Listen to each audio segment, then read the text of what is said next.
We're on the Autobahn, no speed limit. Let's see what this bad boy can do. Nikki, hit it! What's up, everybody? Welcome back. I'm Venture Dave here, and I've got Speedy Niki with me. Speedy Niki, what's on your mind? So, driving fast, drinking beer. Not that part. Most likely, if you're watching this video, you're planning on coming to Germany, planning on driving on the Autobahn. We want to make sure you have all the information you need to know to drive safely, securely, to get you from where you need to go to where you want to be without dying and crashing. Crashing and dying. Chances are you're gonna die after you crash. Although dying will lead to a crash. I guess either or. So, what is the Autobahn? Really all it is, it's just like the freeway. It's just what they call the freeway because that's just the word for it. But you've all heard different things about the Autobahn. You know, what can you do, what can't you do? We're gonna cover all of that. It's gonna be great. Let's get into it. Obviously, the big one is the speed limit. Everybody's heard that the Autobahn has no speed limit. You just go cruising down the road. Is that true?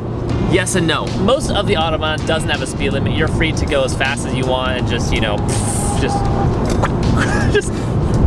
that's the sound cars make. If you're in an area where there is no speed limit and you can tell that there's no speed limit because you'll basically see this sign, then that means you can literally just go as fast as you're physically capable, or, you know, until you get scared of the car you're driving.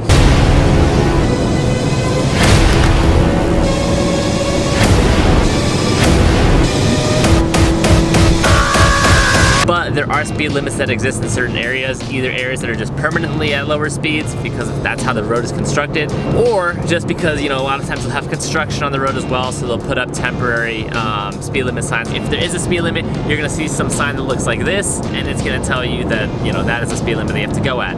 Now, you know, some of you may be thinking, if there's no speed limit, it sounds pretty dangerous. I don't know if I wanna drive on the Autobahn. It's actually surprisingly safe, and I feel a lot more safe driving on this than I do in the US, to be honest. The amount of deaths that occur per mile is actually about half in Germany on the Autobahn compared to what it is in the US. And you're thinking, that's a little suspicious given that there's no speed limit. And I'd say the primary reason is how driving is done on the Autobahn is a lot more controlled than it is in, you know, the US or somewhere else. And what I mean by that is that everyone understands the rules of how to drive on the Autobahn. Take the US, for example. The left lane is, in a lot of states, is illegal to drive in unless you're passing. However, it's just never enforced and no one does it. So you get people who are just driving in all the lanes at whatever speed they want, and you get cars which are overtaking on both the left and your right. They're swerving in and out of cars in between traffic because there's really no fast lane. It's just people driving at whatever speed they want on whichever lane. Comparing that to the Autobahn, people here actually have the discipline to follow the rule. Hey, there's a car, look at the puppy in your car.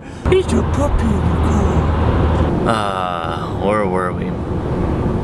Oh yeah, so people actually have the discipline to adhere to the rules of the road and only use the left lane if you're gonna be passing a vehicle. And you have a much better understanding of where cars actually are. If you're passing, you move to the left, you pass and you move back over, and it's all good. So personally, I feel a lot more safe driving on the Autobahn. So Nikki, you know, you're here visiting in Germany. How does the driving on the Autobahn compare to driving in Romania? So, it's pretty safe. Holy f***. As you can see, it's pretty safe.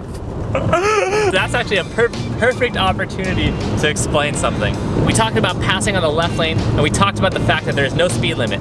With that in mind, cars will be coming fast. Because if you see a car off there in the distance, and it's just a tiny dot, and you think you've got time, you move over, but he's coming flying at you at 200 kilometers an hour. He is on you in like a second.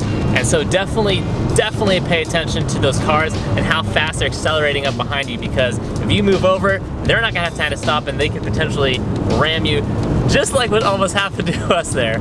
So some of you guys may be wondering, why do Nikki and Dave keep changing clothes? Well, we had a little bit of a detour. We went snowboarding in the German and Austrian Alps. It was awesome. If you guys want to check out that video, it'll be right here. Maybe it's over here. I don't know. Well, one of these places. If I do this and nothing appears up here, that just means that I haven't got around to editing and posting that video. So if that's the case, be sure to subscribe so you can check out that video when it comes out. Another thing to keep in mind with the speed limits, the main thing you want to watch out for is when these speed limits do pop up. A lot of times, Germany, they think it's really funny for some reason, but they think it's real funny to put a speed cam right after it tells you to slow down. You know, you'll be cruising, you're chilling, you're like, oh yeah, what's up? And then it'll tell you to slow down to 100, then 80, then 50, and you're like, trying to brake and slow down, and they'll just blast you with a speed cam right after the speed limit sign, and then you're just screwed. So definitely something to look out for. If you see a speed limit coming up, definitely follow that speed limit. You don't want to be going over it, not because it's like not safe, mainly because you don't want to get a ticket from the speed cams.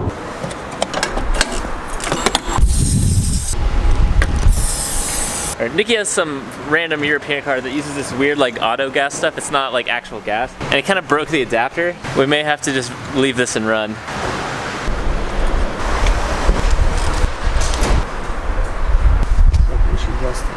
Although there may not be a speed limit, obviously drive what's within your capability and your vehicle's capability, taking into consideration stuff like weather. So obviously that's just common sense. I shouldn't have to say that. We live in a world where I do, Nikki. That, people, is why in the rain you don't go speeding on the Autobahn. Nikki, I already explained this to people. So hopefully you will never have to use this tip and you'll never have to pay attention to this. But in the event that something's wrong with your car and you need to pull over, there are designated spots that are pulled off on the side of the road, and that's where you want to stop. Don't just stop on the side of, you know, any spot. Obviously, if your car is like exploded and you literally can't make it, then whatever, it's cool. When you have to pull over, every car is equipped here. It's illegal if you don't have it, with a first aid kit as well as a traffic triangle. So when you have to pull over, you're gonna get out and you're gonna put that triangle 100 meters behind your car, just to let other cars know that if they're coming, not to crash into you. Everything I said about Autobahns being awesome, I take it back. I hate them. I hate the Autobahn. Nah, I'm just kidding. We've just been stuck in a traffic jam for a while. It's annoying, but it's all good. You know, you do get traffic jams, but you get traffic jams everywhere, so it's all good. I still love the Autobahn. Ein Haus, ein Maus, ein Haus, ein Maus, ein Schnitzelbratwurst. Kinda. Another thing I'll mention, which I really shouldn't have to, but stopping on the Autobahn at any time is, of course, illegal, except obviously during those traffic jams, which we've seen. I really shouldn't have to mention that, but you know, apparently people do this. So if you're thinking about stopping on the Autobahn, just, I don't know, turn in your license and never drive again. Nikki has been a top-notch driver all day here on the Autobahn. They don't call him Speedy Niki for nothing. There's only one thing left to say. Speed up and venture on.